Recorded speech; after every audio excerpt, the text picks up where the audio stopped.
Halo semuanya, selamat datang di Suki Auto.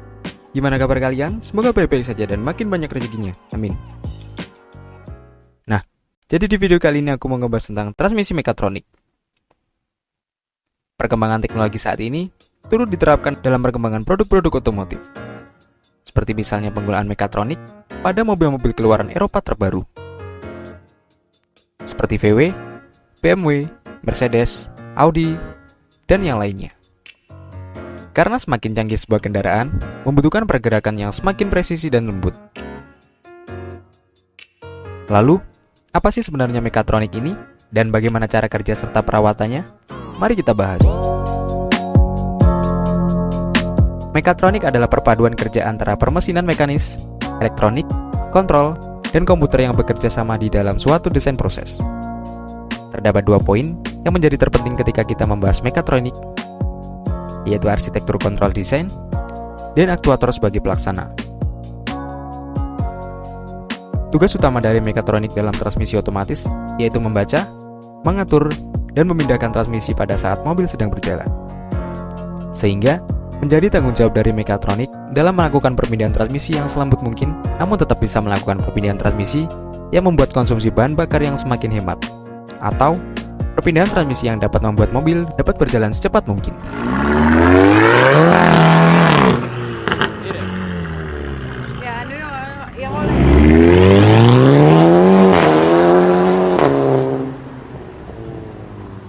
Cara kerja dari mekatronik yang berada pada transmisi mobil adalah dengan menempatkan banyak sensor yang berguna untuk membaca seluruh kondisi yang berkaitan dengan shifting transmisi. Sebagai contoh, terdapat sensor temperatur dalam transmisi, sensor RPM mesin, sensor kecepatan, sensor bukaan throttle, sensor tekanan fluida, sensor posisi transmisi saat ini, dan masih banyak yang lainnya. Dengan membaca dari sensor yang dikonversi menjadi sinyal-sinyal tersebut, dikirim ke ECM atau Electronic Control Module.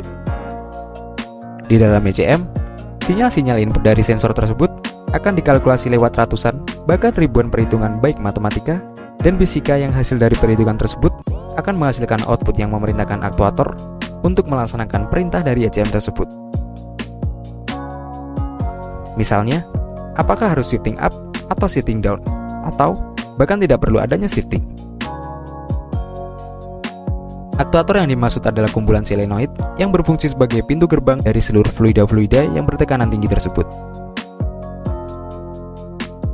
Fluida tersebut di dalam mekatronik diletakkan dalam lubang-lubang kecil yang bertujuan dapat menghasilkan tekanan tinggi. Lubang tersebut sering disebut lubang cacing atau wormhole. Fluida dari lubang cacing tersebut setelah melewati solenoid yang terbuka akan mendorong baik itu clutch atau brake pada PGU, Planetary Gear Unit, di dalam transmisi.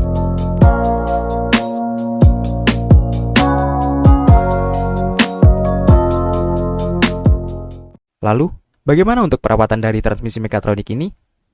Ketika komponen ini mengalami kerusakan, maka biasanya bagian yang mengalami kerusakan adalah bagian elektriknya.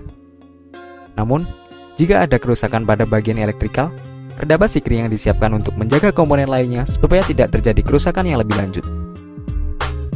Untuk menghindari kerusakan dan hal-hal yang tidak diinginkan lainnya, ada beberapa cara perawatan mekatronik yang bisa Anda ikuti. Yang pertama, ganti oli secara berkala. Perawatan mekatronik sebenarnya tidak terlalu rumit. Hal pertama yang bisa Anda lakukan untuk perawatannya adalah dengan mengganti oli secara berkala. Anda bisa mengganti oli transmisi ketika kendaraan sudah melaju pada jarak tertentu. Penggantian oli transmisi ini memang tidak diwajibkan, namun bisa Anda lakukan sebagai upaya pencegahan kerusakan pada komponen mekatronik. Biasanya, penggantian dilakukan setelah kendaraan sudah melaju dengan jarak 50.000 km. Yang kedua, lakukan servis di bengkel resmi. Komponen mekatronik yang biasanya ada pada kendaraan sejenis BMW atau VW memang membutuhkan perawatan istimewa. Seperti pada VW misalnya, yang terus mengembangkan software untuk bagian elektrikal dari komponen mekatronik ini. Hal ini bertujuan agar reliabilitas dari komponen tersebut bisa tetap terjaga dengan baik.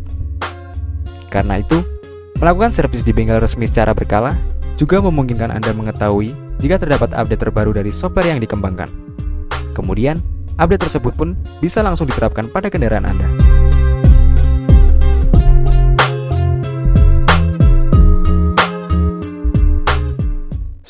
Apakah kalian sudah paham mengenai transmisi mekatronik ini? Sampaikan di kolom komentar ya. Nah, segitu aja video kali ini. Apabila ada kritik dan saran, tolong tulis di kolom komentar. Dan apabila kalian menyukai video ini, jangan lupa klik like, subscribe, dan komen. Terima kasih sudah menonton.